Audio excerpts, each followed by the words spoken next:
गांव के कुचे रास्ते पर बैठा बूढ़ा रहमत अली आज भी उसी जगह नजर आता था।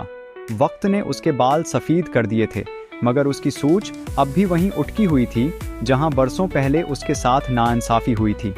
जवानी में उसने अपने भाई के साथ मिलकर ज़मीन संभाली, मेहनत की, पसीना बहाया, मगर जब हिस्सा मांगने का वक्त आया तो भाई ने रिश्ते को ही झटला दिया। रहमत अली खामोश रहा, सब्र करता रहा। लोग कहते थे वक्त सब ठीक कर देता है, मगर कुछ ज़ख्म ऐसे होते हैं जो वक्त के साथ गहरे हो जाते हैं। उसने गुर्बत देखी, तन्हाई देखी, मगर दिल में भाई के लिए नफ़रत ना आई, सिर्फ एक अधूरा दिख रह गया। बरसों बाद जब भाई बीमार पड़ा तो सबसे पहले रहमत अली ही उसके पास पहुंचा। भाई ने आंसुओं के साथ माफ़ी मांगी, मगर रहमत अली की आंखों में सिर्फ खामोशी थी। उसने दिल में सोचा, रस्सी तो जल गई थी, मगर बल आज भी वैसा ही है। दुख, नाइंसाफ़ी और यादें सब जो की तू थी। वो मुआफ़ तो कर चुका था, मगर जो टूटा था वो फिर न जुड़ सका।